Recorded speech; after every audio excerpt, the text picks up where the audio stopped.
Now, welcome mga kabarya again dito sa channel natin, All Coins PH 1611. Now, 1 peso 2012. Dalawa kasi na klase yung 2012 na na-produce. Yun yung isa, yung frosted, at yung isa naman yung common na 1 peso 2012.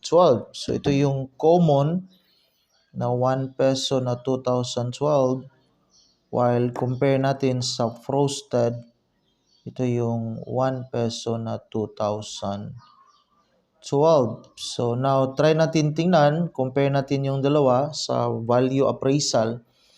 Yung frosted kasi, yun yung may good quality. So yun yung expected na may mataas na value sa ngayon.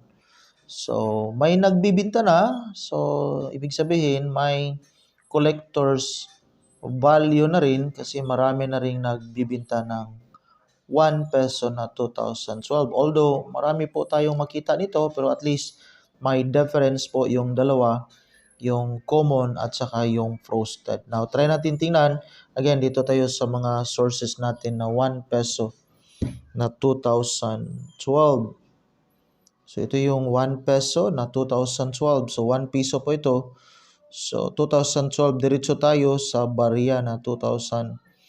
So, dito natin tingnan kay in.numista.com. So, dalawang klase na 2012. Ito yung common, yung una, while yung pangalawa naman, ito yung frosted.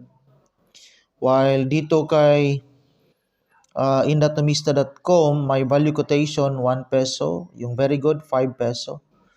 Yung frequency niya is 19%.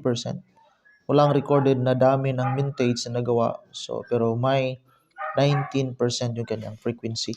While dito naman kay in.numista.com sa 2012 na frost, 2% lang yung kanyang frequency.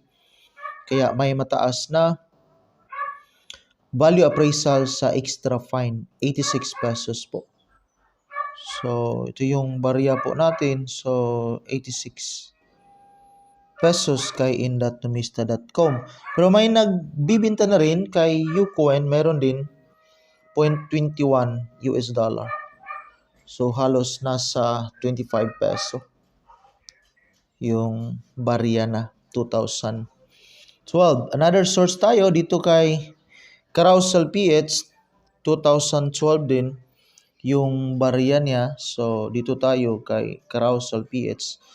Dalawa kasi na barya niya, 2010 at saka 2012 na binibinta. While itong 2012 at 2010, 2012 po yung barya niya. 3 months ago, may selling value tayo na 600 pesos. So, dalawa kasi, so nasa 300 pesos bawat isa. Base sa seller natin, UC for sale. So, yun yung value quotation. Maraming salamat and God bless us all.